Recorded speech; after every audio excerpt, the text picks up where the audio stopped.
Good morning प्यारे बच्चों, कैसे हैं आप लोग। आशा करती हूँ आप सभी ठीक होंगे और अपनी अपनी परीक्षाओं की तैयारी में व्यस्त होंगे। तो आज की जो वीडियो है यह कृतिका के जो हमारे 3 चैप्टर हैं, ठीक है, उन तीनों ही पाठों से लिए गए महत्वपूर्ण प्रश्नों का यहाँ पे चर्चा करेंगे। क्योंकि यहाँ पे प्रश्नों की संख्या बहुत ज़्यादा है तो वीडियो अगर थोड़ी बड़ी हो तो आप ध्यान दीजिए। क्योंकि जो सप्लीमेंट्री बुक है वहाँ से लाइन टू लाइन नहीं पढ़ना होता है, वहाँ से उस चैप्टर से मॉरल निकालना होता है कि वहाँ से किस तरह के प्रश्नों का निर्माण हो सकेगा। तो यहाँ पर कम से कम 48 क्वेश्चन आप समझ सकते हैं कि 3 चैप्टर हैं तो उनसे 48 यानी कि 10 12 12 13 क्वेश्चन एक चैप्टर से यहाँ पे लिए गए हैं। तो आप सभी यहाँ पर ध्यानपूर्वक सुनेंगे और मैं आपको वह ट्रिक बताऊंगी जिस प्रकार आप नंबर प्राप्त कर सकते हैं। कि आपको पता है कि जो कृतिका के क्वेश्चन होते हैं वो 4 नंबर का एक प्रश्न होता है, बहुत महत्वपूर्ण होता है। 4 नंबर के 2 प्रश्न आपको अच्छे अगर आपने कर लिया आपको 8 नंबर यहाँ पर प्राप्त होते हैं। तो स्टार्ट करते हैं वीडियो। पहला प्रश्न देखिए जैसे स्क्रीन पे, माता का अंचल नामक पाठ में लेखक ने तत्कालीन समाज के पारिवारिक परिवेश का जो चित्रण किया है उसे अपने शब्दों में लिखिए। देखो, जब अपने शब्दों में लिखने को आता है ना तो आपको पूरा अपने शब्दों में नहीं लिखना है। मतलब मेरे कहने का अर्थ ये है कि आपको चैप्टर से, पाठ से, जो आपने पाठ पढ़ा है, क्योंकि ना पूरक पाठ्य पुस्तक लिखा है ना, तो पाठ्य पुस्तक जो आपने पढ़ा आप पहले वहां से उसको उस टॉपिक को उठाएंगे। तो किस प्रकार लिखेंगे आपको पता है, 50 से 60 शब्दों में इसमें आंसर लिखना होता है। तो पहले लिखेंगे कि माता का अंचल पाठ, आप यहाँ पे मेंशन करेंगे माता का अंचल पाठ में लेखक ने तत्कालीन समाज, इतना तो क्वेश्चन में ही लिखा है, तत्कालीन समाज का चित्रण करते हुए वहां की जीवन शैली का उल्लेख किया है। वहां की जीवन शैली का उल्लेख किया है। वहां शांत, प्राकृतिक एवं आत्मीयता, ये शब्द इसमें जरूर डालेंगे, आत्मीयता, ठीक है। आत्मीयता से परिपूर्ण सामूहिक वातावरण था। सामूहिक मतलब वहाँ सब लोग मिलके रहते थे, ग्रुप में रहते थे। लोगों के मध्य आत्मीयता का भाव था, इसलिए कह रही इसको आप जरूर नोट करिए, आत्मीयता का भाव था, आत्मीयता की भावना थी। लोग सरल और सादगीपूर्ण जीवन व्यतीत करते थे, सादगीपूर्ण भी आप जरूर लिखेंगे इसमें, ठीक है, सादगीपूर्ण जीवन व्यतीत करते थे। और साथ ही साथ तत्कालीन समाज के लोग प्रकृति पर निर्भर थे, है ना, ये बहुत बड़ा इसमें अच्छा रोल है इसका। प्रकृति पर निर्भर थे। वे आज के आधुनिक यंत्र जैसे मोबाइल, कंप्यूटर आदि को अपने बच्चों को देने के बजाय शारीरिक खेलों को प्रधानता देते थे। बच्चे अपने परिवार के सदस्यों के बीच घुले मिले रहते थे। ये पारिवारिक माहौल तो बताया जा रहा है, पारिवारिक परिवेश बताया जा रहा है। बच्चों को बचपन से ही खेल खेल में आदर्शात्मक, ठीक है, आप आदर्शात्मक कैसे लिखेंगे, आदर्शात्मक, है ना, या आप शॉर्ट में लिख दिया आदर्श, आदर्श बातें सिखाई जाती थी। आदर्श रूप की बातें या आदर्शात्मक बातें सिखाई जाती थी और उन बातों पर अधिक जोर दिया जाता था ताकि बच्चे बड़े होकर अपने कार्य क्षेत्र में प्रवीण हो सके और व्यवहारिक बन सके। सबसे बड़ी बात व्यवहारिक, पहले यही होता था कि व्यवहार करना सिखाया जाता था। आज पूरा फोकस जो हम शिक्षा पे, मार्क्स पे सिमट के रह गए हैं। तो शिक्षा का मतलब होता था व्यवहारिक होना, कि आपको व्यवहार कुशल आप बनाए। तो ये था पहले क्वेश्चन का आंसर कि किस प्रकार माता का अंचल नामक पाठ में लेखक ने तत्कालीन समाज के परिवेश को अपने शब्दों में आपने लिख लिया। अगला प्रश्न देखो, ऊंचाई की ओर बढ़ते जाने पर लेखिका को परिदृश्य में क्या अंतर नजर आया, साना साना हाथ जोड़ी यात्रा वृत्तांत के आधार पर लिखिए। तो ऊंचाई की ओर बढ़ते जाने पर जब लेखिका जाती है बर्फ देखने के लिए, तो वहां जब जाती है तो लेखिका को जो दृश्य दिखते हैं, परिदृश्य कोई नया शब्द नहीं है, दृश्य का ही है। तो दृश्य क्या, जो उसको दृश्य दिख रहे थे उनमें क्या क्या अंतर आया। तो साना साना हाथ जोड़ी आप चैप्टर स्टार्ट करेंगे, ऐसे आंसर ऐसे स्टार्ट करेंगे। साना साना हाथ जोड़ी पाठ में ऊंचाई की ओर बढ़ते जाने पर लेखिका ने अनुभव किया कि जैसे जैसे ऊंचाई बढ़ती जा रही है वैसे वैसे बाजार, लोग और बस्तियां कम होती जा रही है। लेखिका को ऊंचाई की ओर बढ़ते समय स्वेटर बुनने वाली नेपाली युवतियां, कार्टून ढोने वाले बहादुर नेपाली ओझल होते दिखाई दिए।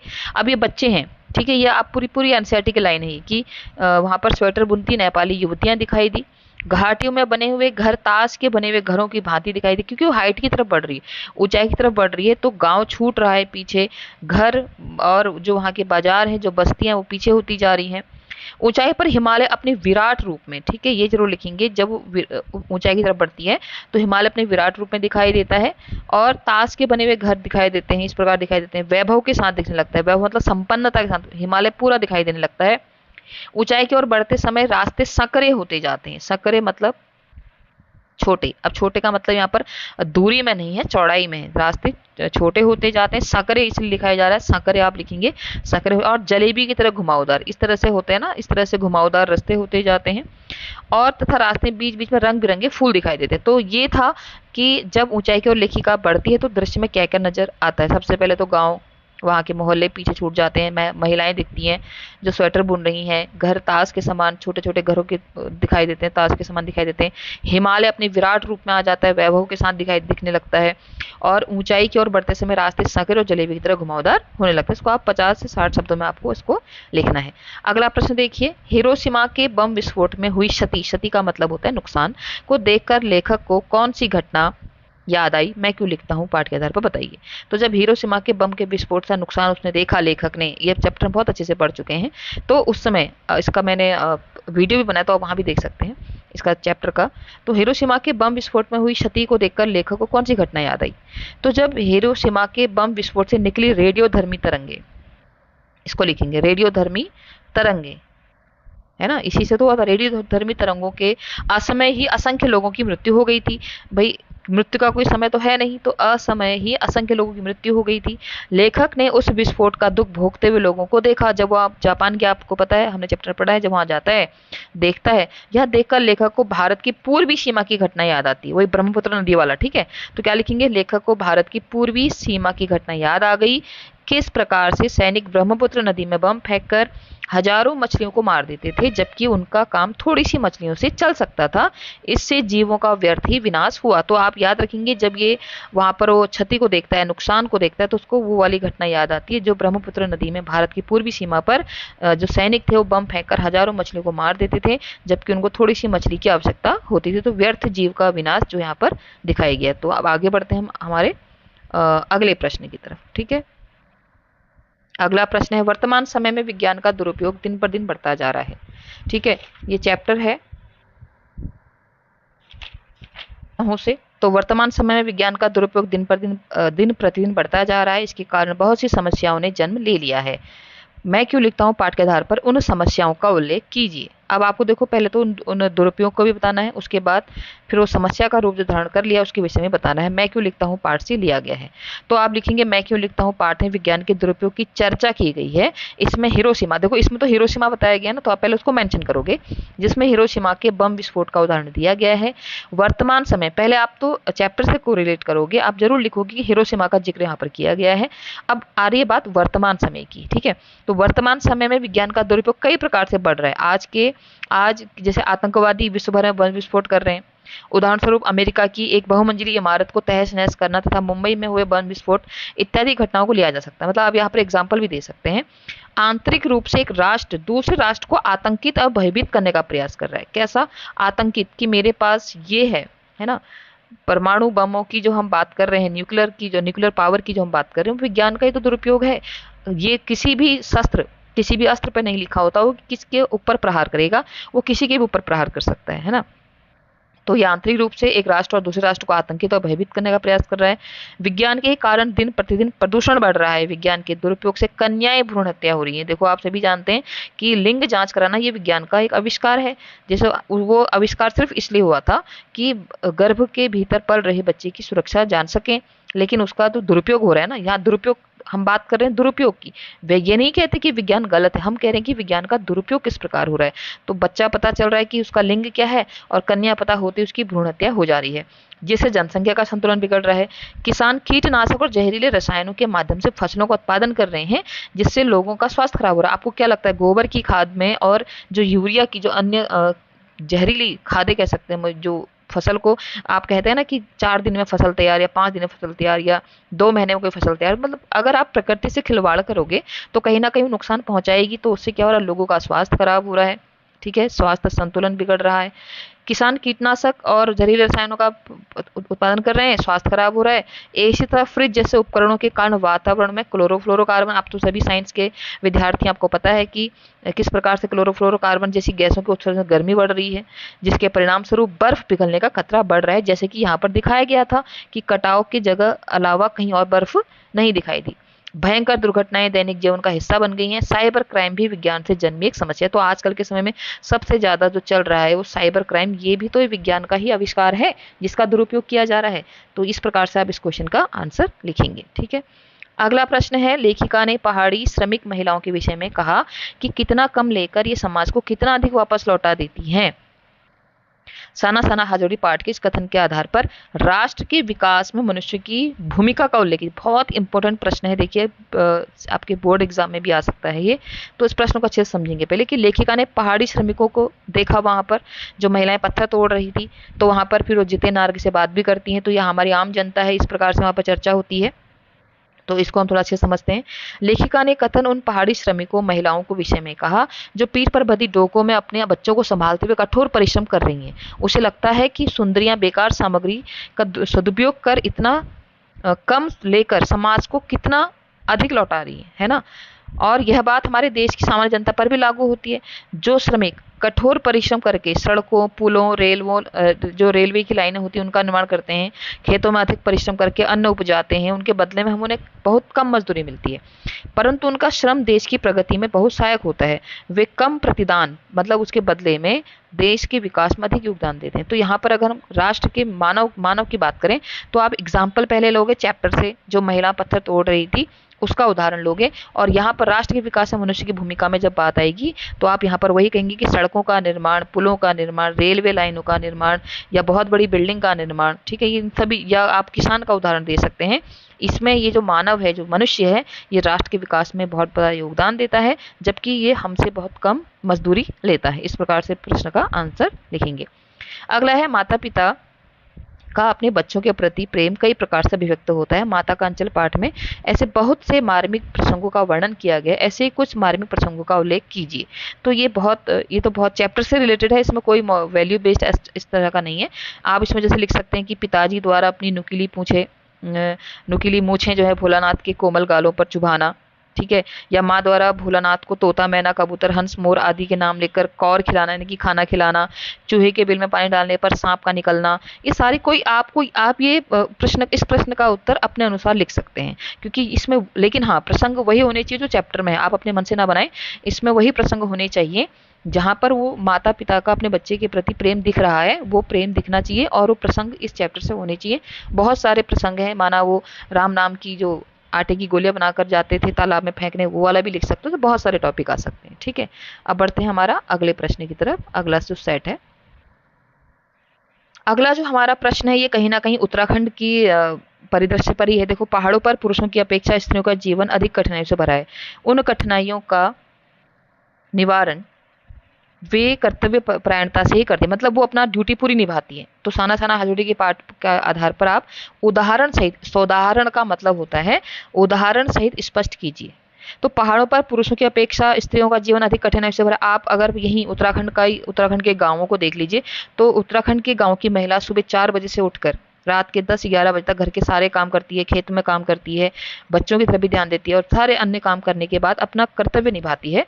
तो उसी प्रकार आपको यहाँ पर इस प्रश्न का आंसर लिखना है कि पहाड़ों पर पुरुषों की अपेक्षा मतलब होता है कंपेयर, स्त्रियों का जीवन अधिक कठिनाई से भरा होता है, क्योंकि घरेलू जिम्मेदारियां का भार होता है, स्त्री को वहन करना होता है, वो भी घर के सभी सदस्यों के लिए पीने का पानी प्रबंध करना। आप क्या लगता है, शहर की भांति वहां घर के भीतर नल नहीं होते हैं, पीने का पानी कहीं से लाना होता है, खाना बनाने के लिए ईंधन इकट्ठा करना यानी कि लकड़ी लेके आना होता है, मवेशियों को चराना यानी कि जानवरों को चराना है, आदि कार्य स्त्रियों को ही करने पड़ते हैं। इसके लिए उन्हें काफी परिश्रम करना पड़ता है। अपने परिवार की आर्थिक सहायता के लिए वो सड़कें बनाने जैसा दुस्साध्य कार्य भी करती हैं, जैसा हमने चैप्टर में देखा था। आप इसको चैप्टर से कोरिलेट करके ही लिखेंगे। वहां पर पत्थर तोड़ती महिलाएं देखी थी ना, ठीक है, हाँ, उसको भी एड्रेस में यहाँ पर करेंगे। और वे इन सभी कठिनाइयों का निवारण अत्यंत कर्तव्य परायणता से करती है, मतलब वो उसको बवाल या हम कह सकते हैं टेंशन या डिप्रेशन में नहीं लेती, उसको ये मेरी ड्यूटी है यह सोचकर करती हैं। भूख, मृत्यु, गरीबी और जीवित रहने की जंग में भी वो मुस्कुराकर अपने कर्तव्यों का सहज भाव से पालन करती हैं। साना साना हाजोड़ी पाठ में पहाड़ी क्षेत्रों के कारण पहाड़ों को काट कर रास्ता बनाना पड़ता है।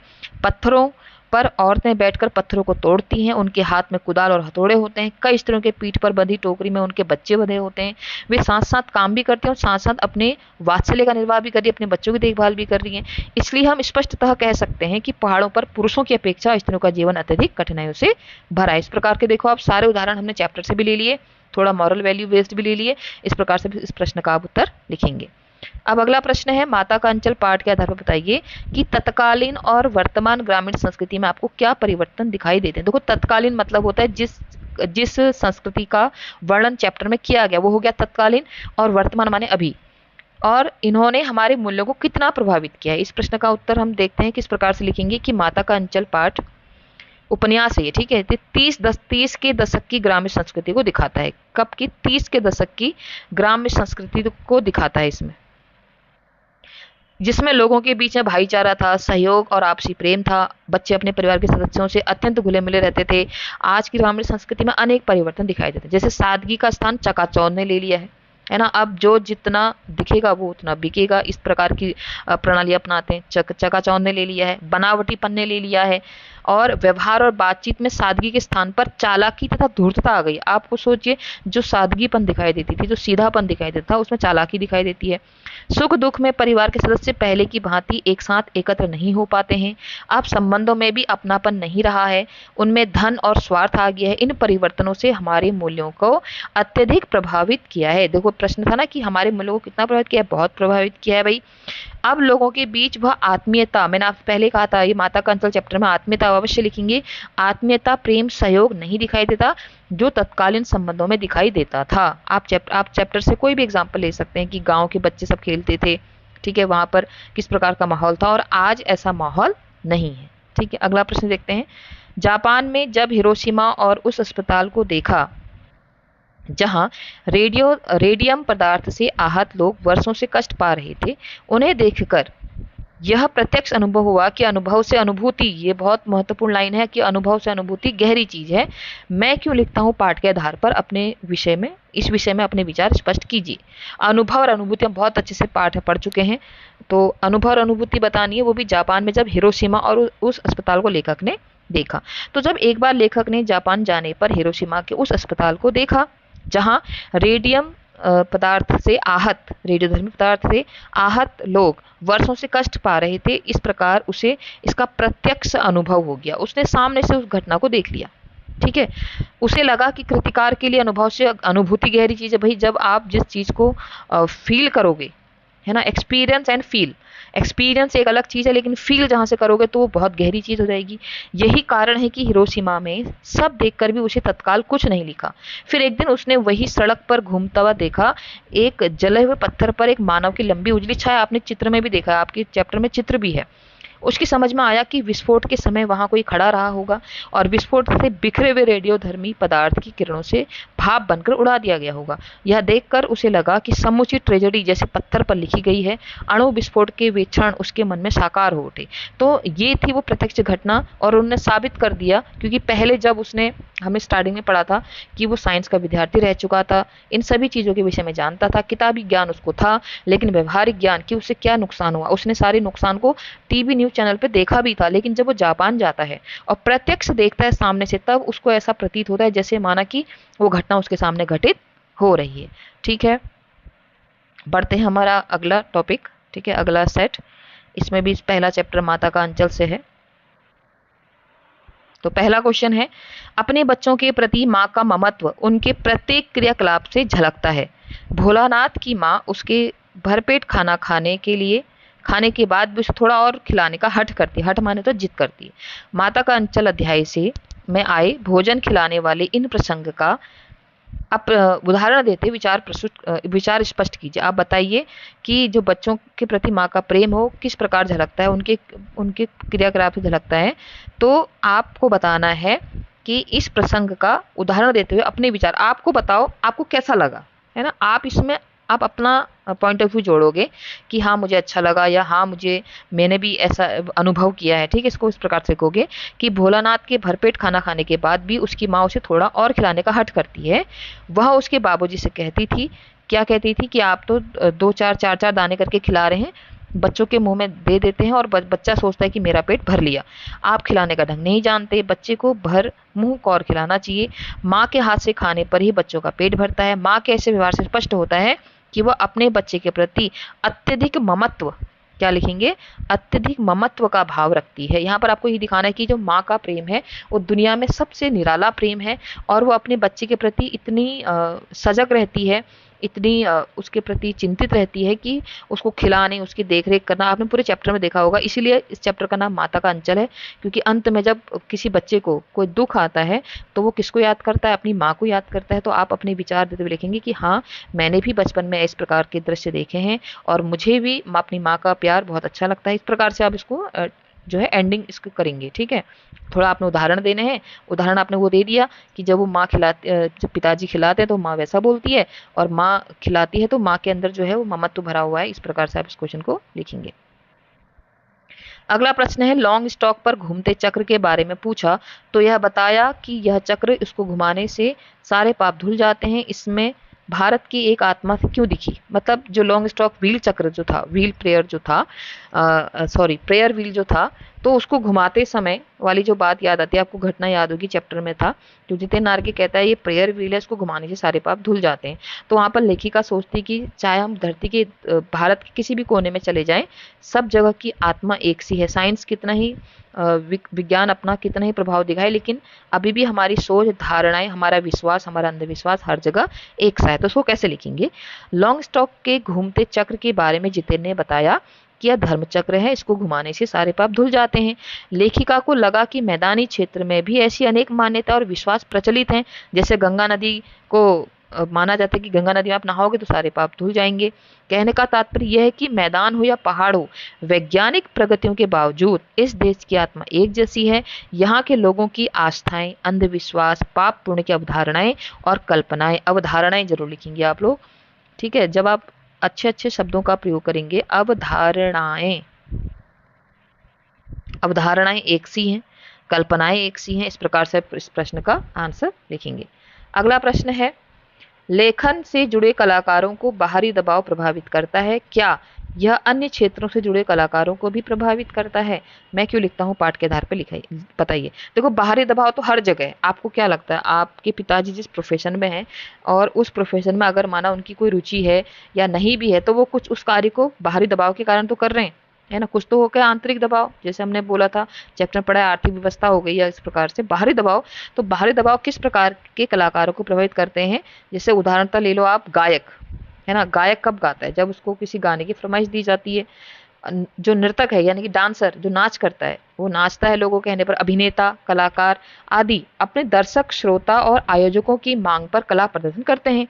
एक चित्रकार या मूर्तिकार जब किसी दूसरे चित्रकार अथवा मूर्तिकार को देखता है जिसे सम्मान और आर्थिक लाभ भी प्राप्त होता दिखाई देता है, तो वो प्रभावित होकर अपनी प्रतिभा को दर्शाने का प्रयत्न और उसका व्यवसायीकरण करता है। फिल्म कलाकार को भी अक्सर पूंजीपति और राजनीतिक नेताओं के दबाव में कार्य करते देखा गया। आपको पता ही है कि वहां पर कई बार दिखाया जाता है कि कोई एक्टर है या एक्ट्रेस है, उसको जो है दबाव डाला जा रहा है। आपने देखा हो कई सारे, हम बॉलीवुड दुनिया में कई सारे सुसाइड केस पढ़ते हैं। उसका रीजन क्या है? उसका रीजन यही है कि उनको भी कहीं ना कहीं बाहरी दबाव पड़ता है।